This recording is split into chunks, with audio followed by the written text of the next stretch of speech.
আসসালামু আলাইকুম। প্রিয় শিক্ষার্থীরা, তোমাদের কিছু গুরুত্বপূর্ণ আসলে প্রশ্নের অ্যান্সার দেওয়ার জন্যই আসলে এই ভিডিওটা করা।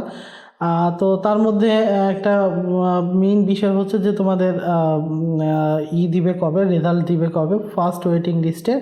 তো সেই বিষয়টা নিয়ে কথা বলবো। ভিডিও শুরু করার আগে বলি, যারা আমাদের চ্যানেলে নতুন আছো অবশ্যই চ্যানেলটা সাবস্ক্রাইব করে ফেলবা। এছাড়া আমাদের ফেসবুক থেকে দেখে থাকলে ফেসবুকে একটা ফলো দিয়ে রাখবা। সো আমি আর কথা বাড়াচ্ছি না, চলো আমরা ভিডিওর মেইন অংশে চলে যাই। দেখো, এখানে একটা ব্যাপার হচ্ছে তোমাদের যদি বলি যে নার্সিংয়ের ফার্স্ট ওয়েটিং লিস্টের রেজাল্ট দিবে কবে, এটা নির্ভর করে আসলে ভর্তি শুরুর কার্যক্রমের উপরে। তোমরা জানো ইতোমধ্যে কিন্তু নার্সিং ভর্তি কিন্তু শুরু হয়ে গেছে। 2025-26 শিক্ষাবর্ষে ভর্তি কিন্তু শুরু হয়ে গেছে।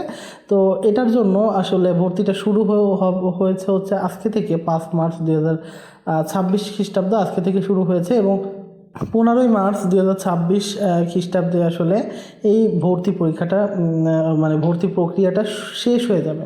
ঠিক আছে, তো একটু বিষয়টা একটু খেয়াল করো। তোমাদের যেটা ছিল যে 5 মার্চ 2026 খ্রিস্টাব্দে হচ্ছে ভর্তিটা শুরু হচ্ছে, এবং 15ই মার্চ 2026 খ্রিস্টাব্দে ভর্তিটা শেষ হচ্ছে।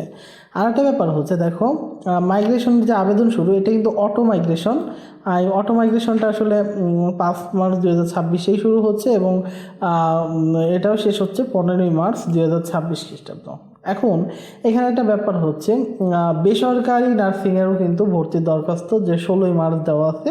সো আমরা যদি হিসাব করতে পারি, তো এখানে দেখো যেহেতু 15ই মার্চ তোমার ভর্তিটা শেষ হয়ে যাচ্ছে, তো আমার যতটুকু এক্সপিরিয়েন্স কথা বলে সেটা হচ্ছে তোমাদের আগামী মাসের 15 তারিখের মধ্যেই হয়তো, অর্থাৎ এপ্রিলের 15 তারিখের মধ্যে হয়তো ফার্স্ট ওয়েটিং লিস্টের রেজাল্টটা দিয়ে দিতে পারে।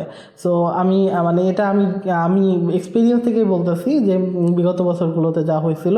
তো 15ই মার্চ 2026 খ্রিস্টাব্দে যেহেতু ভর্তি প্রক্রিয়া শেষ হয়ে যাচ্ছে, তো আগামী 15ই মার্চের পরে হয়তো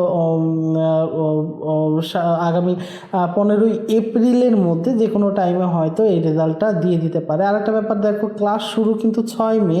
তো এখানে তারা অপশনে রাখছে 15 এপ্রিলের মাঝামাঝিতে যে যদি রেজাল্টটা দেয় আর একটা ভর্তি শুরু হবে। তো এরপরে তারা 6 মে আসলে ক্লাসটা শুরু করবে। তারপরে ক্লাস শুরুর চলাকালীন সময় হয়তো আবার সেকেন্ড ওয়েটিং লিস্ট এবং পরবর্তীতে থার্ড ওয়েটিং লিস্ট আসলে দিয়ে দিবে।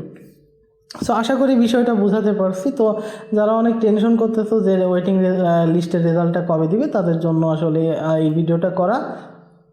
তো আমাদের যে কোনো ইনফরমেশন সবার আগে কিন্তু তোমরা পেয়ে যেতে পারো, এই জন্য আমাদের চ্যানেলটা সাবস্ক্রাইব করে রাখো। আর ভিডিওটা কেমন লাগলো অবশ্যই সেটা কমেন্ট করে জানাবো। সো আজকে এ পর্যন্তই, পরের কোনো ভিডিওতে দেখা হবে। ততক্ষণ সবাই ভালো থেকো, সুস্থ থেকো। আল্লাহ হাফেজ সবাইকে।